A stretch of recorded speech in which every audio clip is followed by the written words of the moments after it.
data, généralement, on les définit avec les 3 V. Donc le premier V, c'est le volume. Donc, c'est ce que dit big data. Donc il faut qu'il y en ait une masse conséquente.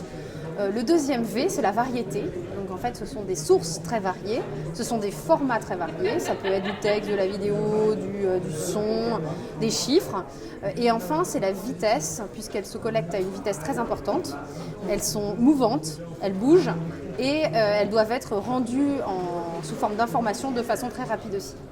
Alors en fait, Career Builder a mis en place une stratégie pour pouvoir intégrer les données et justement les rendre de façon visuelle, pratique, directement utilisable dans la pratique quotidienne du RH. Notamment, on a eu une croissance externe où on a acquis des sociétés qui font ça, qui font de la donnée et qui l'intègrent. Donc je pense à Broadbean, je pense à EMSI, Economic Modeling Systems, je pense aussi à Profilsoft. Et notre objectif chez Career Builder, c'est d'agréger tous ces outils pour les intégrer la donnée dans les outils quotidiens du RH. Ce projet doit être porté évidemment par des personnes qui ont une maîtrise du domaine métier. Donc si on est effectivement sur du big data RH, on doit effectivement avoir les directions des ressources humaines qui sont moteurs, mais aussi effectivement il y a quand même une compétence IT qui est importante. Et donc effectivement le profil SIRH semble être le bon, puisqu'il va allier la double compétence RH et IT. C'est un projet que je mettrais plus dans la catégorie innovation que dans la catégorie IT. Il y a vraiment un ROI, notamment sur la fonction recrutement. Les budgets qui sont alloués par les entreprises sur du sourcing, sur des relations écoles sont colossaux.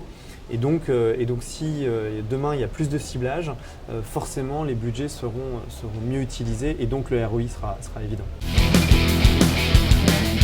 Mon conseil est simple, c'est d'abord chercher quel problème vous voulez résoudre et chercher quelle base de données vous avez à l'intérieur. Essayez de commencer un projet rapidement et essayer de résoudre 2-3 problèmes avec. Et une fois que tu résous ça, tu vas gagner plus de confiance, des petites victoires, une série de petites victoires. Ensuite, tu peux justifier comment faire le projet pour longtemps. La qualité des données est-elle clé ?